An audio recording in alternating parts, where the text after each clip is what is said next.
대통령이 잘못했을 리가 없다. 네. 세상을 매우 밝게 보시는 분들이 최상병 수사와 관련된 통화더라도 적절하다 이야기한 사람들이 한 19% 나왔거든요. 그걸 결정적인 뭔가 나오기 전까지는 대통령 곁에 남을 이게 이제 15%까지 줄어든다든가 10% 초까지 줄어들면 탄핵 국면인 거죠. 그렇죠.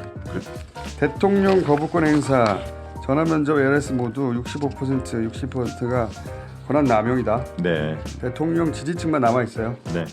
그리고 요거 재밌는 조사입니다. 대통령이 국방장관과 3차례 직접 통화했다. 네.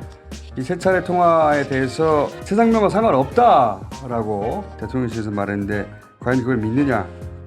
전화면접 67%는 안 믿어요. 네. ARS 69.9, 30%가 안 믿어요. 최상병과 무관했을 것이라는 15, 16밖에 없습니다.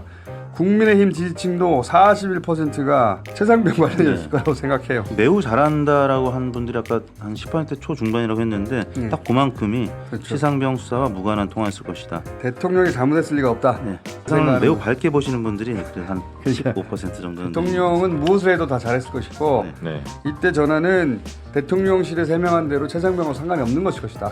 근데 그 뒤 질문도 연관돼서 보면 최상병 수사와 관련된 통화더라도 적절하다 이야기한 사람들이 한 19% 나왔거든요. 그러니까 전체적으로 보면 대통령을 지켜야 한다는 사람들이 딱 한 20% 존재하는 것 같아요. 그러니까 대통령이 만약에 최상병과 통화했으면 잘못이냐? 저희는 이 부분을 보려고 했어요. 최상병과 통화하더라도 괜찮지, 상관없지. 이게 얼마나 될까? 19 정도 됩니다. 네. 결정적인 뭔가 나오기 전까지는 대통령 곁에 남을 대통령 지지율은 그러니까 10% 후반까지 다 지금 맞습니다. 코어 지지층이라고 볼 수 있죠. 이게 이제 15%까지 줄어든다든가 10% 초까지 줄어들면 탄핵 국면인 거죠. 그렇죠. 보다 더 강력한 스모킹건에 해당하는 통화 내용이 만약에 등장한다면 그렇죠. 박근혜 대통령 때 태블릿 PC처럼 네.